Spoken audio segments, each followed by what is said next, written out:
सियावर रामचंद्र जी की जय। रामायण सुंदर कांड पंचम सोपान मास परायण का 23वां विश्राम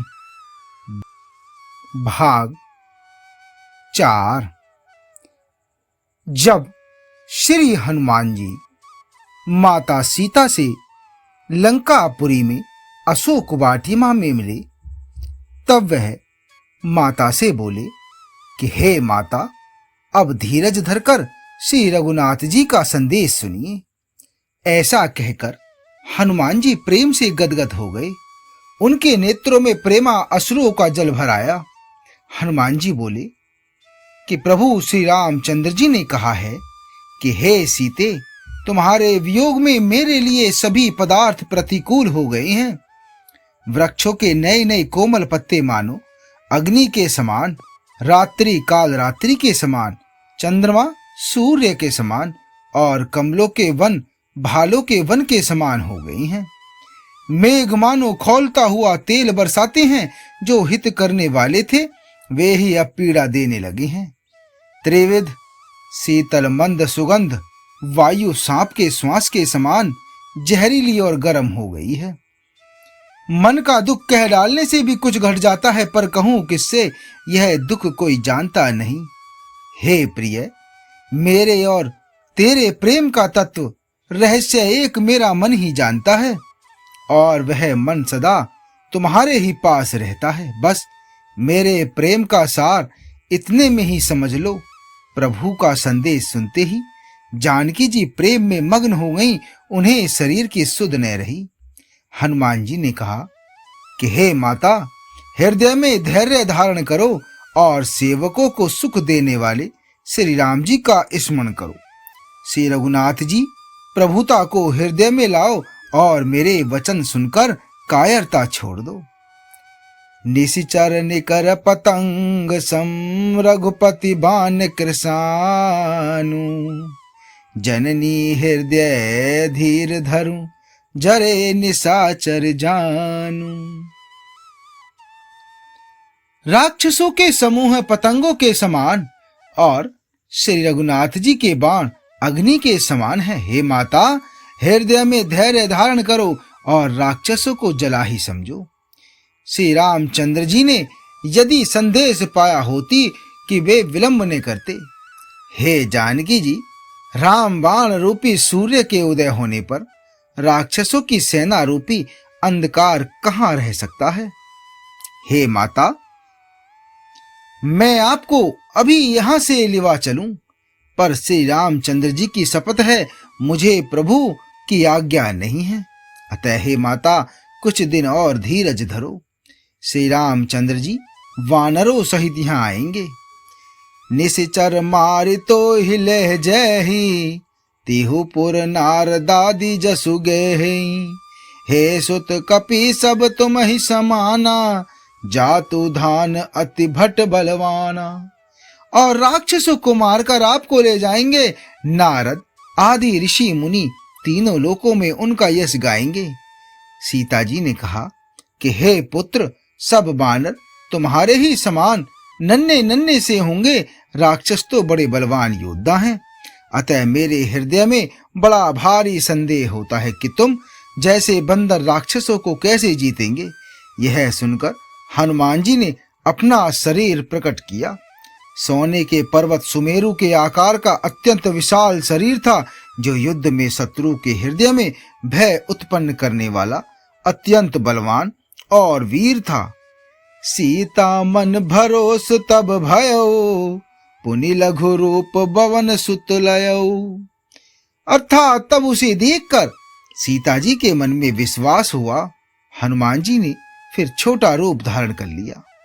हे माता सुनो, वानरों में बहुत बल बुद्धि नहीं होती, परंतु प्रभु के प्रताप से बहुत छोटा सर्प भी गरुड़ को खा सकता है।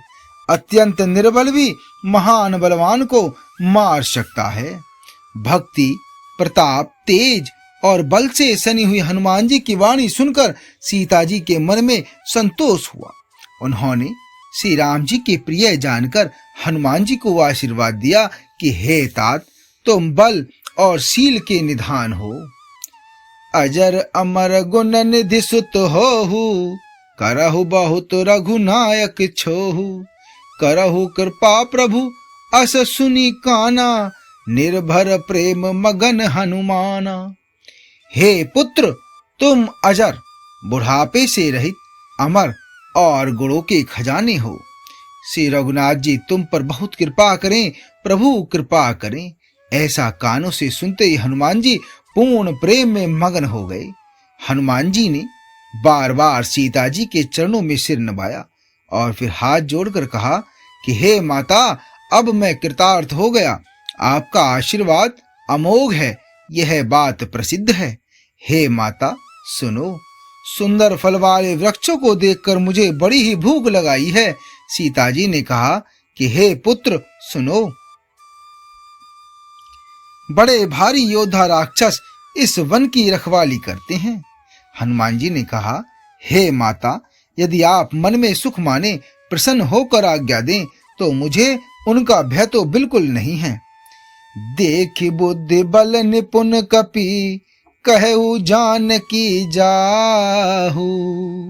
रघुपति चरण हृदय धरि, तात मधुर फल खाहु। हनुमान जी को बुद्धि और बल में निपुण देखकर जानकी जी ने कहा, जाओ हे तात, श्री रघुनाथ जी के चरणों को हृदय में धारण करके मीठे फल खाओ।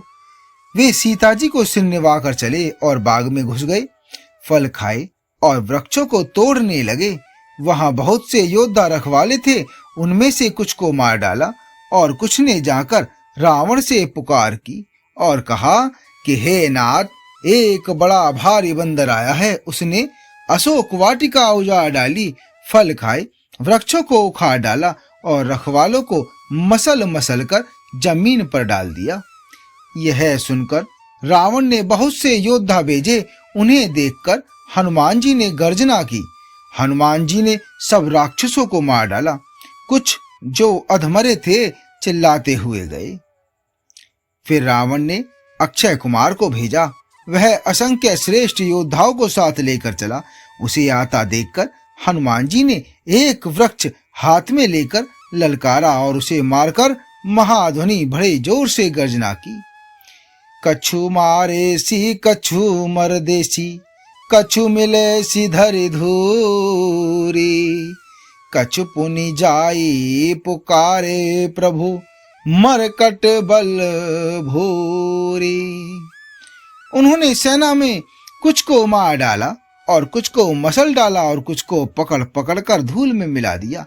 कुछ ने फिर जाकर पुकार की, हे प्रभु, बंदर बहुत ही बलवान है। पुत्र का वध सुनकर रावण क्रोधित हो उठा और उसने अपने ज्येष्ठ पुत्र बलवान मेघनाद को भेजा।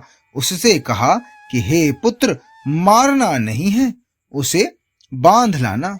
उस बंदर को देखा जाए कि कहाँ का है। चला इंद्रजित अतुलित जोधा, बंधु निधन सुनि उपज क्रोधा। कपि देखा दारुण भट आवा, कटकटाई गर्जा अरुधावा। इंद्र को जीतने वाला अतुलनीय योद्धा मेघनाद चला। भाई का मारा जाना सुन उसे क्रोध हो आया। जिन्हें देखा कि अब की भयानक योद्धा आया है, तब वे कटकटा कर गरजे और दौड़े। उन्होंने एक बहुत बड़ा वृक्ष उखाड़ लिया और उससे प्रहार से लंकेश्वर रावण के पुत्र मेघनाद को बिना रथ का कर दिया। रथ को तोड़कर उसे नीचे पटक दिया। उसके साथ जो बड़े बड़े योद्धा थे, उनको पकड़ पकड़ कर हनुमान जी अपने शरीर से मसलने लगे। उन सबको मारकर फिर मेघनाद से लड़ने लगे। लड़ते हुए वे ऐसे मालूम होते थे मानो 2 गजराज श्रेष्ठ हाथी भिड़ गए हों। हनुमान जी उसे एक घूंसा मारकर वृक्ष पर जा चढ़े।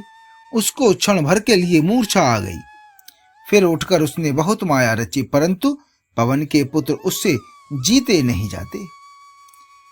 ब्रह्म अस्त्र ते ही साधा, कपि मन कीन विचार।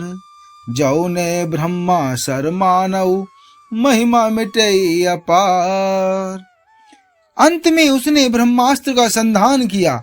तब हनुमान जी ने मन में विचार किया कि यदि ब्रह्मास्त्र को नहीं मानता हूं तो उसकी अपार महिमा मिट जाएगी। उसने हनुमान जी को ब्रह्म बाण मारा, जिसके लगते ही वे वृक्ष से नीचे गिर पड़े, परंतु गिरते समय भी उन्होंने बहुत सी सेना मार डाली। जब उसने देखा कि हनुमान जी मूर्छित हो गए हैं, तब वह उनको नागपाश से बांधकर ले आया।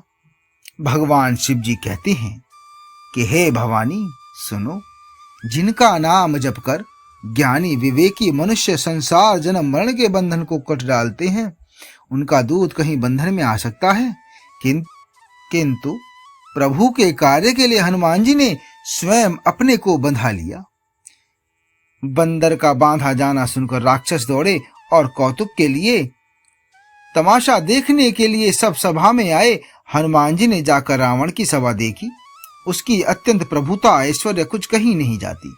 देवता और दिक्पाल हाथ जोड़े बड़ी नम्रता के साथ भयभीत हुए सब रावण की भौं ताक रहे हैं, उसका रुख देख रहे हैं। उसका ऐसा प्रताप देखकर भी हनुमान जी के मन में जरा भी डर नहीं हुआ। वे ऐसे निशंक खड़े रहे जैसे सर्पों के समूह में गरुण निशंक निर्भय रहते हैं। हनुमान जी को देखकर रावण दुर्वचन कहता हुआ खूब हंसा। फिर पुत्र वध का स्मरण किया तो उसके हृदय में विषाद उत्पन्न हो गया। लंकापति रावण ने कहा, आगे का भाग 5 में। जय श्री राम।